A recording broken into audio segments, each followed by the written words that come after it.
It was like seeing something quite magical appear in the back garden as it was going up.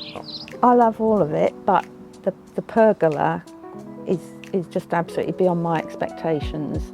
I have a dislike of pergolas which have the curly bits in the wood and everything, and I just wanted something that was absolutely simple.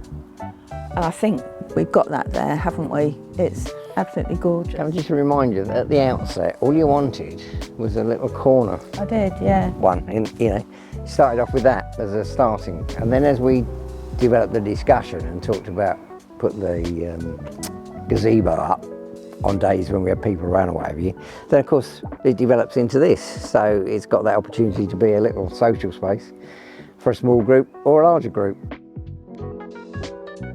I think if you took one element away, it would be lesser. And I never in my wildest dreams thought that we'd have olive trees in this garden. And then there's all the corten steel that's there, and a water feature over there, which is going to end up looking like the planters.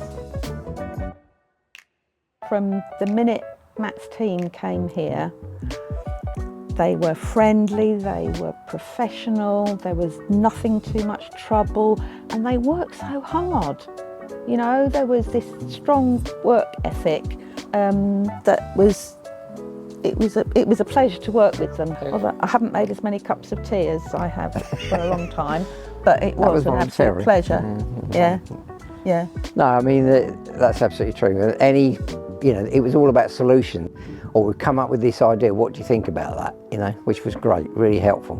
It's not often that you meet a team like that, is it? Really, that are so organised, so they know exactly what they're doing,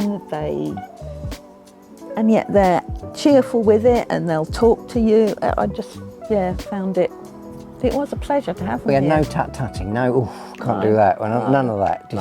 And that makes a heck of a difference. Yeah, I think we'll miss them, won't we? Yeah. Yeah.